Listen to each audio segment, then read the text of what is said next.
Professor Velkthar had been teaching advanced metallurgy for 73 cycles, and in all that time he had never, not once, questioned his career choices. Until today. Until the humans arrived. Class, he announced, his 3 primary eye stalks swiveling to take in the assembled students. Today marks the culmination of your semester-long training. You will forge a ceremonial blade using the techniques we have studied. This is not merely an academic exercise. Among my people, the Krevloth, blade forging is sacred. It is art.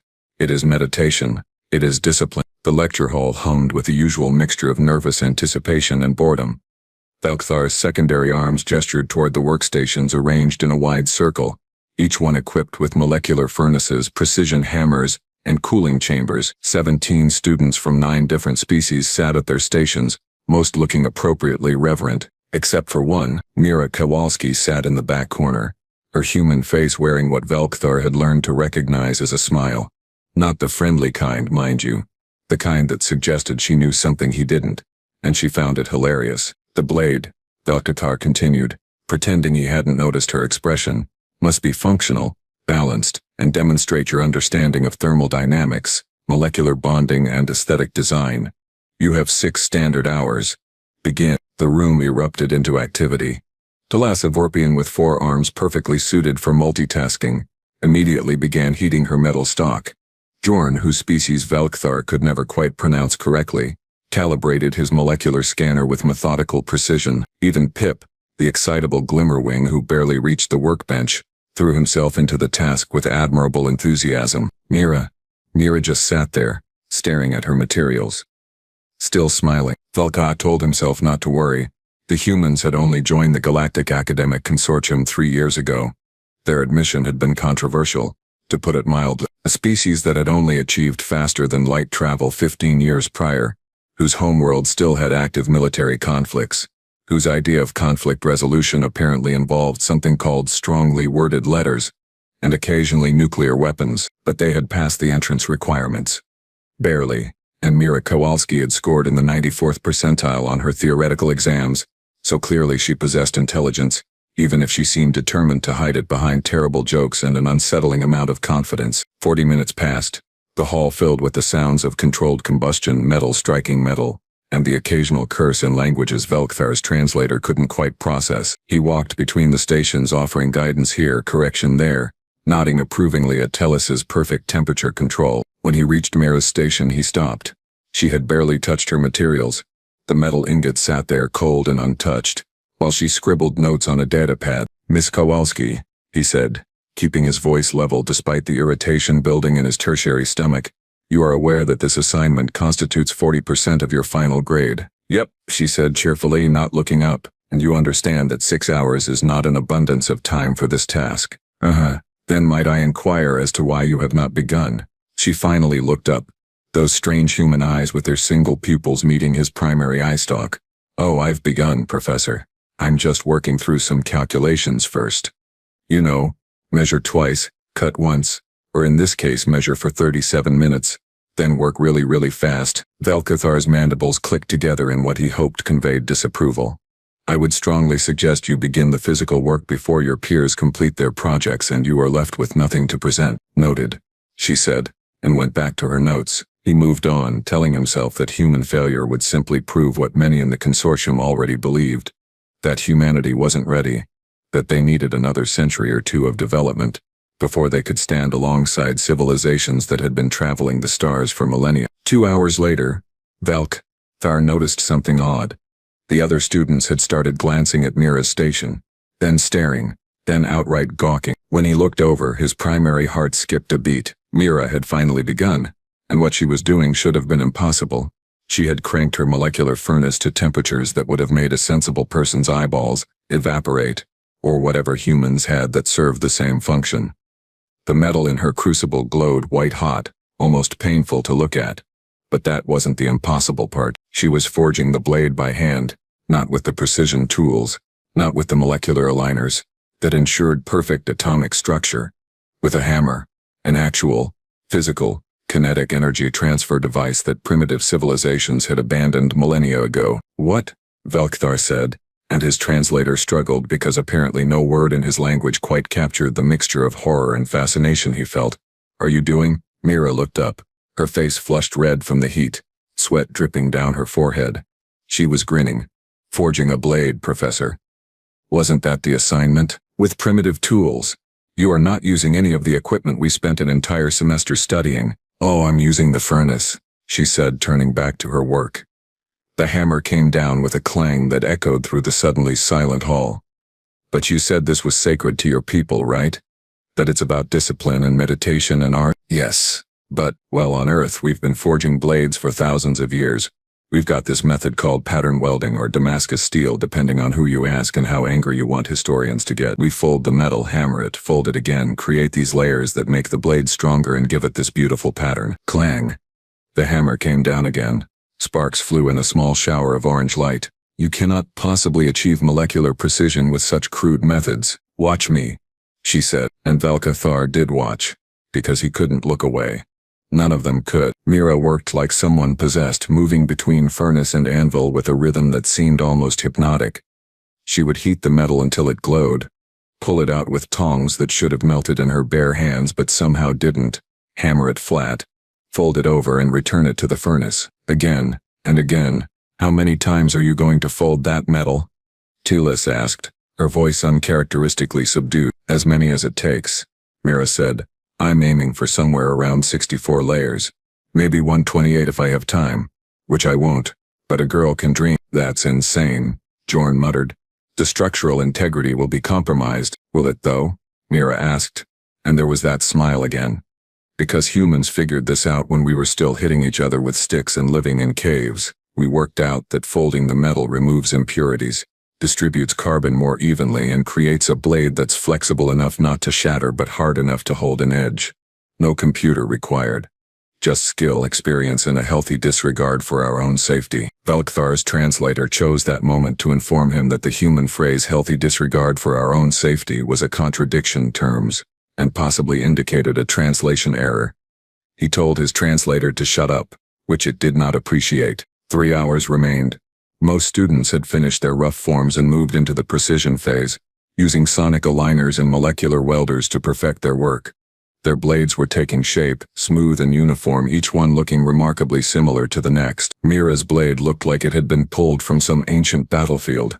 Rough, scarred, covered in hammer marks and irregular from constant heating and cooling. It looked, Velkthar thought with growing unease, absolutely terrible. Then she quenched it. She pulled the glowing metal from the furnace one final time, and instead of placing it in the standard cooling chamber with its precisely controlled temperature gradients, she plunged it into a trough of liquid. The reaction was immediate and violent. Steam exploded upward in a hissing cloud that filled her corner of the room. When it cleared, she was holding a blade that had turned from glowing orange to dark gray. Oil quench, she explained to no one in particular. Fast cooling locks in the crystalline structure. Too fast and it shatters. Too slow and it stays soft. You've got to get it just right, and honestly, there's no way to know if you did until you test it. Test it how? Velkthar asked, and immediately regretted the question.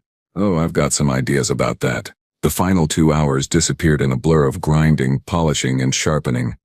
Meera used the modern tools for this part at least, her blade spinning against diamond-impregnated wheels that slowly revealed the pattern locked within the metal, layers upon layers swirling and flowing like water frozen in steel. When time was called, 17 students presented their work.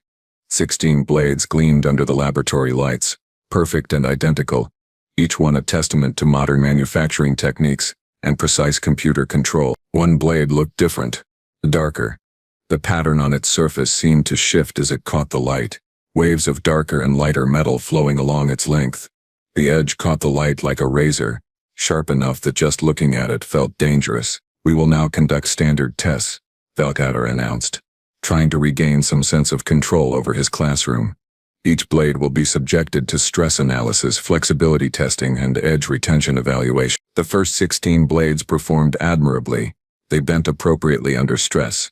Their edges remained intact after cutting through test materials, and their molecular structures looked exactly as expected under scanning. Good work. Solid work. Exactly what Veltkar had expected from students who paid attention in class. Then came Meera's turn. She approached the testing station with her blade held loosely in one hand, still wearing that infuriating smile. Standard stress test first, Velkthar said. Place your blade in the testing apparatus. She did. The machine clamped the blade at both ends and began applying pressure, bending it slowly. The redouts climbed. The blade flexed, curving into an arc that would have snapped any normal sword. It kept flexing. The arc became more pronounced. Velkathar's eye stalks strained forward, watching for the first sign of fracture. The blade bent nearly 90 degrees and still didn't break. Okay, Meera said. That's probably enough. Velkthar released the pressure. The blade sprang back, perfectly straight without a single visible deformity. That's not possible, Tiles whispered. Edge retention test, Velkthar said, his voice coming out strangled. He was starting to suspect that this lesson was going to end differently than he'd planned. The test involved cutting through progressively harder materials, from soft metals to ceramics to diamond composites. Each cut was measured for clean separation and edge degradation. Meera's blade cut through everything. Not cleanly, like the precision-manufactured blades. Those had sliced through materials like a laser, because that's essentially what their molecular edges were. No, Meera's blade cut like it was angry about something. It tore through the test materials with a violence that seemed almost personal, leaving edges that were rough, but complete, and when they examined the blade's edge under magnification afterward, it showed almost no wear. How? Jorn asked. All 4 of his sensory organs focused on the redouts. The molecular structure shouldn't support this kind of performance. The folding process should create weaknesses, not strengthen the material. Humans are weird, Meera said with a shrug. We figured out a long time ago that sometimes random variation and controlled chaos creates better results than perfect uniformity. Nature does it all the time. Why do you think forests are stronger than tree farms? Why do you think natural selection beats genetic engineering for long-term adaptation? That's not the same thing at all. Velkthar protested. Isn't it though? Before Velkthar could formulate a response that didn't sound like spluttering, and he was definitely about to splutter, Meera picked up her blade and walked toward him. You said this was about more than just making a functional tool, right, Professor? You said it was sacred. Art. Discipline. Yes, Velkthar managed. Then let me show you one more test. A human test. She held the blade up, and for one terrible moment, Velkthar thought she was going to attack him. His defensive exoskeleton began to harden instinctively, his body preparing for combat that hadn't occurred in his species for 3,000 years. Instead, Meera plucked one of her head filaments. Human hair, she'd called it once, and dropped it onto the blade's edge. The hair fell. The blade cut it. Not split it or pushed it aside, but actually cut the falling hair in midair before it even touched the edge. The classroom fell absolutely silent. That's a party trick we developed back on Earth, Meera said quietly. A way to test if a blade is truly sharp. If it can cut a falling hair, it means the edge is so fine, so perfectly aligned, that it can slice through something with almost no mass using nothing but the hair's own weight. She walked closer. Too close. Velkvar's personal space alarms were screaming, but he couldn't move. Couldn't look away. You wanted to teach us about sacred blade forging, Professor. About discipline and art, and tradition. Well, humans have been doing this since before we had written language. We've killed with these blades. Died for them. Built entire philosophies around them. Your people treat blade forging as a meditation exercise. Mine treated it as survival. She held the blade out, flat across both palms in what Velktar's cultural database informed him was a gesture of respect among human warriors. So here's my question, Professor. Does my blade pass your test? Velkthar looked at the weapon, at the pattern flowing across its surface like frozen smoke, at the edge that could cut falling hair, at the flexibility that could bend 90 degrees and spring back, at the strength that could tear through diamond composite and barely show wear. He looked at Meera, at her dirt-covered face and her confident smile and her eyes that held something old, older than her species' 3 years in the consortium, older maybe than his own civilization's mastery of molecular manufacturing. Your blade, he said slowly, is the most terrifying thing I have seen in 73 cycles of teaching. Her smile widened. Is that a pass? That is a pass. The other students erupted in a mixture of applause, protest, and confusion. Tiles demanded to know if ancient forging techniques were going to be on the final exam. Jorn started running calculations on his datapad, trying to figure out how folded metal could outperform molecular precision. Thiep just stared at the blade with his large eyes getting even larger. Velkthar held up 3 of his hands for silence. Class dismissed. Except Miss Kowalski. The others filed out, casting glances back at Meera, who remained standing at the front of the room with her blade still held across her palms. When they were alone, Velikar descended from his platform and approached her slowly. "You knew," he said.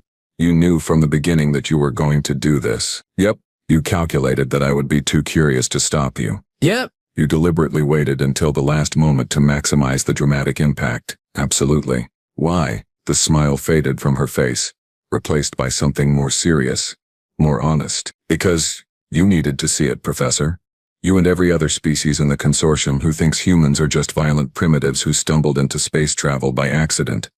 You need to understand that we didn't get where we are despite being brutal and chaotic and occasionally insane.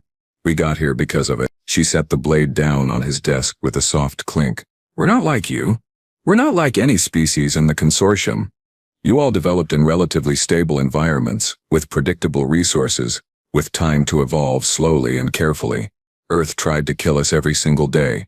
Ice ages, predators, diseases, volcanic eruptions, meteor impacts, other humans because apparently we're our own worst enemy. This is known," Veltar said. "Is it? Because I don't think you really understand what it means. Every tool we've ever invented, every technique we've ever developed, every piece of knowledge we've ever gained, came from necessity. We didn't forge blades because it was sacred, or meditative. We forged them because without them we died. And then, only after we'd been doing it for thousands of years, after we'd perfected it, after we'd made it part of our cultural identity, only then did it become sacred." She picked up the blade again, this time holding it in a grip that Veltar's combat subroutines recognized as a proper fighting stance. "You wanted to teach us discipline through blade forging. That's beautiful. I respect that, but you need to understand that when humans forge a blade, we're not meditating on cosmic harmony or whatever. We're connecting with thousands of generations of ancestors who made these exact same movements, who heated metal in the exact same way, who quenched blades in oil and hoped they wouldn't shatter because if they did they might not survive the next winter." The blade moved, a quick horizontal slash that made Veliktar's defensive exoskeleton fully activate. She stopped the movement halfway through, the edge hovering centimeters from his forward eye stalk. "We're not dangerous because we're violent, Professor. We're dangerous because we remember what it takes to survive, and we've never forgotten even after we stopped needing to." Veltar stared at the blade hovering near his eye stalk and made a decision that would either validate 3 years of human integration into the consortium, or prove that everyone who opposed it had been right all along. "Strike me," he said. Meera blinked. Those weird single pupil eyes widened slightly. "Excuse me? You heard correctly. Strike me with your blade. A full-strength blow, aimed at my thorax." He gestured to his center mass with 2 of his secondary arms.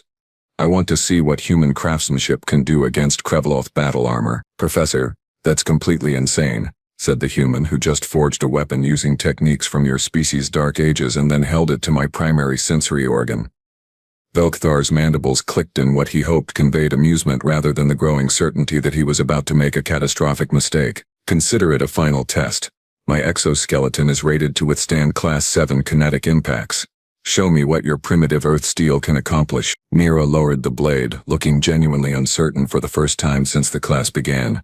"If I actually hurt you, the consortium is going to use it as an excuse to kick humanity out. You know that, right? There are like 12 species just waiting for us to mess up so they can say we're too dangerous for galactic civilization." "Then don't hurt me," Veltar said simply. "Or do, and prove them right. The choice, as you humans say, is yours." For a long moment, Meera just stood there. Then something changed in her expression. The uncertainty vanished, replaced by a focus so intense that Veltar felt his survival instinct screaming at him to run. She took 3 steps back, adjusted her grip on the blade, rolled her shoulders in a motion that his cultural database insisted was a human preparation ritual for combat. "Your funeral," she muttered, and moved. Later, when Veltar tried to describe what happened next to the consortium review board, he would struggle to find adequate words in any language. Meera didn't just swing the blade.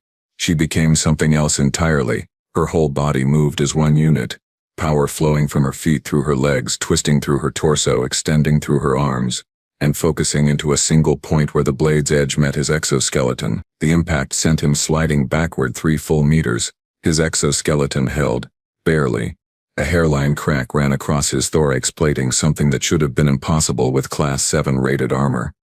The blade, meanwhile, showed not a single chip or deformation. "Holy crap," Meera breathed. staring at her own hands like they belonged to someone else.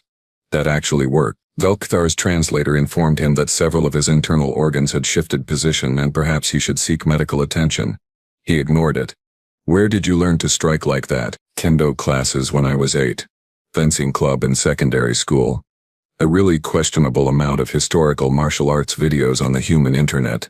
She was examining the crack in his armor with something that might have been concern or might have been pride. Plus my grandfather was in the military. He taught me that when you commit to hitting something you don't aim for the surface. You aim for a point 6 inches behind the target, and you follow through like your life depends on it. Your species is absolutely terrifying. Yeah, we get that a lot.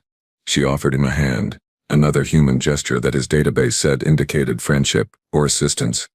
You okay though? That crack looks nasty. Velkthar accepted the hand, mostly because refusing would have seemed cowardly, and allowed her to help pull him upright despite the fact that he outweighed her by at least 80 kilograms. I will survive. My exoskeleton will regenerate within 3 cycles. The damage to my pride may take longer, if it helps. That was genuinely impressive. Most species would have just refused or thought I was threatening you. You actually understood what I was trying to prove, which was that human weapons aren't dangerous because they're advanced. They're dangerous because we've spent our entire existence perfecting the art of breaking things. She held up the blade, letting the light play across its patterned surface. This steel is primitive by consortium standard. No molecular alignment, no exotic alloys, no quantum edge stabilization. Just iron and carbon and a whole lot of hitting it with a hammer. But it works. It works because humans figured out thousands of years ago that sometimes the old ways are old for a reason. They survived because they were effective. Velkthar's tertiary stomach, the one responsible for processing complex philosophical concepts, began churning uncomfortably. You are suggesting that technological advancement is not always optimal. I'm suggesting that technological advancement is great right up until your fancy computers break or your power supply fails, or you encounter something your scanners can't analyze. And then what? Most consortium species would be helpless. We'd pull out the backup plan we've been carrying around in our cultural memory for 50,000 years and start making fire by rubbing sticks together. That seems inefficient. It's survival. She sheathed the blade, wrapping it carefully in cloth. Look, I'm not saying your way is wrong. The precision blades everyone else made are objectively better in most measurable ways. They're sharper. They'll hold an edge longer with less maintenance. They're more consistent, but they require technology to make. Mine requires skill, time, and a willingness to get really, really hot and sweaty.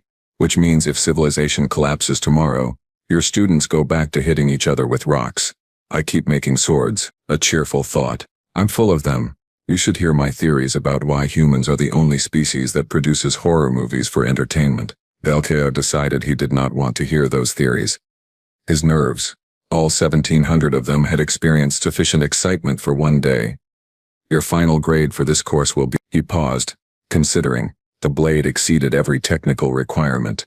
It was functional, balanced, and demonstrated not just understanding but mastery of metallurgical principles. The fact that those principles predated human spaceflight by several millennia seemed irrelevant in the face of the results. On the other hand, she had completely ignored the assignment parameters, terrified her classmates, damaged his armor, and challenged every assumption he held about the superiority of modern manufacturing techniques. Perfect marks, he finished, with a notation that your approach, while effective, should not be replicated by students lacking your specific cultural background and apparent desire to give their instructors cardiac events. Meera's grin returned. So what you're saying is, I can't teach the other students how to forge blades the fun way. I am saying that if I find any of my students attempting to recreate your methods without proper supervision, safety equipment, and psychological evaluation, I will personally ensure that humanity's probationary status in the consortium gets extended another decade. That seems fair. A comfortable silence settled over the laboratory. Outside, the twin suns of Krevloth Prime were setting, casting orange light through the windows. In that light, the crack across Velkthar's thorax looked almost artistic. Can I ask you something, Professor? Meera said, breaking the quiet. You have already struck me with a blade and cracked my armor. I suspect there is little you could ask that would be more shocking. Why did you really want me to hit you? It wasn't just to test the blade. You could have used any number of materials for that. You specifically wanted me to hit you. Velkthar's mandibles worked silently for a moment. Trust a human to ask the uncomfortable question. Because, he said slowly, I have spent 73 cycles teaching students to forge ceremonial blades that will never be used for their intended purpose. Beautiful things, perfect things, useless things, and in all that time I had forgotten why my ancestors considered blade forging sacred in the first place. He touched the crack in his exoskeleton gently. They forged blades because they needed them, because their survival depended on their ability to create tools that worked under the worst possible conditions. The meditation, the ceremony, the artistry, all of that came later. After we had become comfortable and safe and forgot what it meant to create something with your own hands that might save your life. And I reminded you, Meera said softly. You terrified me, Veltar corrected. There is a difference. But yes, you reminded me that there is value in remembering dangerous things. My people have been civilized for so long that we have forgotten what it cost to become civilized. We look at species like yours and see only the violence, the chaos, the apparent instability. We don't see the strength that comes from surviving in spite of all that. He turned to face her fully, all three eye stalks focusing on her face. You asked earlier if your blade passed my test. I think perhaps the more relevant question is whether I passed yours. Meera's expression softened. You did pretty good, Professor. Most species would have stopped me halfway through the forging, would have insisted I follow the rules, use the proper equipment, do things the civilized way. You let me finish. You stayed curious even when you were clearly uncomfortable. That takes guts. Or stupidity. Sometimes they're the same thing. She moved toward the door, then paused. For what it's worth, I wasn't trying to prove that humans are better. Just different.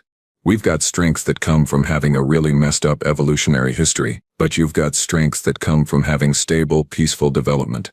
The consortium needs both. The consortium council might disagree. Yeah, well, the consortium council can bite me. Oh wait, I forgot, you guys don't have teeth. That must make eating really inconvenient. And just like that, the moment of genuine connection shattered into typical human irreverence. Veltar found himself making a sound his translator insisted was laughter, but felt more like existential resignation. Get out of my laboratory, Miss Kowalski. Yes, sir. She sketched a mock salute. Another human gesture his database flagged as potentially disrespectful but contextually affectionate, and headed for the door. Meera, he called out using her personal name for the first time. She turned back, eyebrows raised. Keep the blade. You earned it. But if you ever pull a stunt like this again in my class, I will personally ensure that your next assignment involves quantum mathematics and no sharp objects whatsoever. Deal, thanks, Professor. She left and Veltar was alone with his thoughts and a damaged exoskeleton and the growing certainty that humanity's integration into the consortium was going to be far more interesting than anyone had anticipated. 3 cycles later, he stood before the academic review board, explaining why one of his students had used a primitive weapon on him. The 12 board members, representing 12 different species, listened with expressions ranging from shock to outrage, to barely concealed amusement. Let me see if I understand correctly, Board Chair Gentala said, her crystalline vocal chamber ringing with disbelief. You instructed a human student to strike you with a weapon she had just forged using techniques from her species' pre-industrial era. And you are now arguing that this demonstrates successful cultural integration rather than the security threat it so obviously represents. That is correct, Velcathar said calmly. Have you suffered cranial damage in addition to your thorax injury? This from Counselor Morth, whose species was known for bluntness that bordered on rudeness. My cognitive functions remain within normal parameters. Then explain, Shintala demanded, how allowing a human to attack you with a blade furthers the goals of this institution. Velcathar had prepared for this question. He had prepared for all their questions. What he hadn't prepared for was the genuine answer that came flowing out of him. Because we are not preparing students for a peaceful galaxy. We are preparing them for reality. The board members shifted. Kintala's crystalline structure flickered with colors that indicated surprise. The consortium has enjoyed relative peace for 8,000 cycles, Velcathar continued. We have convinced ourselves that this peace is natural, permanent, that we have evolved beyond the messy, violent origins that produced us, and perhaps some species have, but reality does not care about our pretensions. He activated a holographic display, showing data streams from the consortium's outer territories. Pirate raids in the Kurith sector are up 30%. 3 colony worlds in the fringe reported supply disruptions last quarter. The Valorian trade routes are increasingly unstable, and these are just the problems we are willing to acknowledge publicly. Your point, Professor? Morth asked. My point is that we are teaching students to create perfect useless things for a perfect, non-existent galaxy. We teach them theories that assume stable power supplies, predictable resources, and functioning supply chains. We give them tools that work beautifully under laboratory conditions and fail catastrophically when conditions become even slightly non-optimal. He pulled up images of Meera's blade next to the precision-forged weapons created by other students. The human brought something different to my classroom. Not better necessarily, but different. She demonstrated that effective solutions can emerge from adverse conditions, that sometimes the most reliable tools are the ones that don't depend on infrastructure that might not exist tomorrow. So you advocate returning to primitive methods? Sentala asked, her tone dripping with skepticism that transcended species boundaries. I advocate remembering them, preserving them, teaching them alongside modern techniques so that when, not if, students face situations where their advanced tools fail them, they have alternatives. Veltar's eye stalks swept across the assembled board members. Humans call it redundancy. They build backup systems for their backup systems. They teach their young survival skills that they may never need. They maintain cultural knowledge of techniques they haven't required for generations. Because they are paranoid, Counselor Yath interjected. Because they are survivors, Velkathar corrected. Because their planet tried to kill them repeatedly and they learned to prepare for the worst while hoping for the best. And before any of you dismiss this as primitive thinking, I would remind you that humanity achieved faster than light capability despite having none of the advantages that older species enjoyed. No uplifting from benevolent precursors. No inherited technology. No slow, steady progression toward the stars. They forced their way into space through sheer bloody-minded determination and redundant system. He zoomed in on the crack in his exoskeleton, preserved in the hologram. This damage represents something important. It represents the gap between what we think our technology can withstand and what reality can actually deliver. My exoskeleton was rated for Class 7 kinetic impacts. A human with a primitive blade exceeded that rating using nothing but proper technique and commitment. That should concern us, not because humans are dangerous, but because we have apparently been overestimating our defenses while underestimating the effectiveness of simpler methods. You want us to add primitive blacksmithing to the curriculum? Morth said flatly. I want us to admit that we might not know everything. That younger species might have insights we lack. That diversity of approach is not a weakness to be eliminated, but a strength to be celebrated. Velkathar deactivated the hologram. Humanity has been in the consortium for 3 years. In that time, how many other species have challenged our assumptions? How many have forced us to reconsider our methods? How many have reminded us that our way is not the only way? Silence answered him. The kind of uncomfortable silence that suggested he had made his point but no one wanted to admit it. Finally, Sentala spoke. Your student will not be expelled. The incident will be logged as an approved practical examination with appropriate safety considerations that were, retrospectively, inadequate. You will submit a proposal for integrating alternative techniques into your curriculum, subject to board approval. And Professor Velkathar, yes, board chair, if you ever allow a student to strike you with a weapon again without proper safety protocols and medical staff on standby, I will personally ensure that your next posting involves teaching remedial mathematics to first-year students on a mining colony, so remote that it takes light 6 months to arrive. Understood. Board chair? Dismissed. Velkathar left the chamber and found Meera waiting outside, sitting on a bench designed for species with very different anatomies, looking deeply uncomfortable and trying not to show it. Well? She asked, standing up quickly. Am I expelled? Are humans getting kicked out of the consortium? Do I need to find a really good lawyer, assuming you guys have lawyers and not like trial by combat or something? You are not expelled. Humanity remains in the consortium, and yes, we have lawyers. Far too many of them. Velkathar settled himself onto a different bench, his damaged exoskeleton making the movement more difficult than usual. You have, however, created a significant amount of paperwork for me. Sorry? No, you're not. Okay, no, I'm not. She sat back down, abandoning any pretense of comfort. But I am sorry if I made your life harder. That genuinely wasn't the goal. What was the goal? Meera considered the question, her face showing the concentration humans displayed when trying to articulate something important. To prove that we belong here, I guess. Not despite being different, but because we're different. The consortium has all this amazing technology and knowledge and experience. But sometimes I think you've forgotten what it's like to not have those advantages.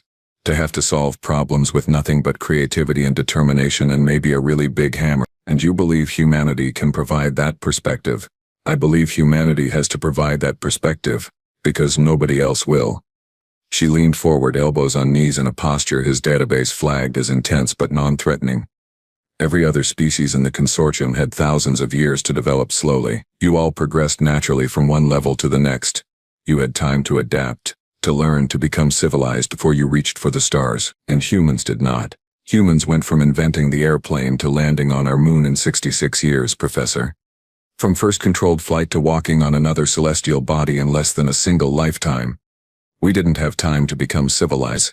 We just strapped rockets to everything and hoped we didn't explode. Sometimes we did explode. We built memorials and tried again. She pulled out her data pad, showing him images he had never seen.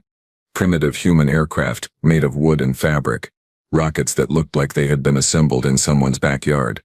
Space stations held together with what humans called duct tape and prayers. This is what human engineering looks like when we're desperate, she said quietly. Messy, dangerous, probably violates 60 different safety codes, but it works. It gets the job done. And when everything else fails, when all your fancy technology breaks down and your supply chains collapse, and your backup systems are offline, humans will still be here fixing things with whatever we can find and refusing to give up. Veltzer studied the images, tried to imagine his own species creating such unreliable temperamental technology. You frighten me, he admitted. Your entire species frightens me, not because you are violent, though you are, not because you are unpredictable, though you certainly can be.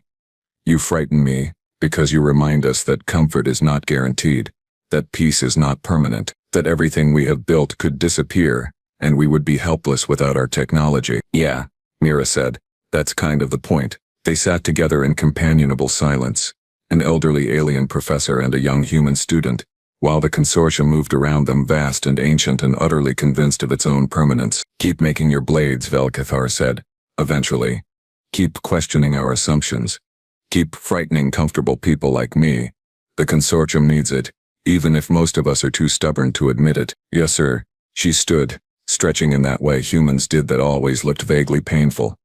Thanks for not letting them kick me out. Thank you for not actually stabbing me. I suspect the paperwork for that would have been significantly worse. She laughed, that strange human sound that combined joy and something darker, and walked away down the corridor. Velkire watched her go and wondered, not for the first time and certainly not for the last, what humanity would bring to the consortium over the coming centuries. Whatever it was, he suspected it would be fascinating, terrifying, and probably involve someone hitting something with a hammer when a more sophisticated solution existed. He wouldn't have it any other way. 3 cycles later, Velkthar began drafting his proposal for curriculum changes. It was titled Integrating Historical Techniques into Modern Metallurgy, a cross-species perspective. The board would probably reject it, but he would keep trying, keep pushing, keep reminding his colleagues that the universe was bigger and stranger and more dangerous than their comfortable theories suggested. After all, if a human with a primitive blade could crack his exoskeleton, what else had they been wrong about? The question kept him awake at night, which his medical staff informed him was unhealthy for his species. He ignored them. Some questions were worth losing sleep over. Somewhere in the student dormitories, Meera Kowalski hung her blade on the wall, a reminder of where humanity had come from, and where it was going. The pattern in the steel caught the light from alien suns, waves of dark and bright metal flowing like the history of a species that refused to quit. She had passed her test. So had Velskar, and maybe, just maybe, the consortium had too. Time would tell.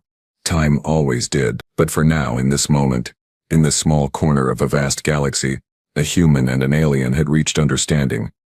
Not agreement, perhaps, not even friendship necessarily, but understanding. And sometimes, that was enough.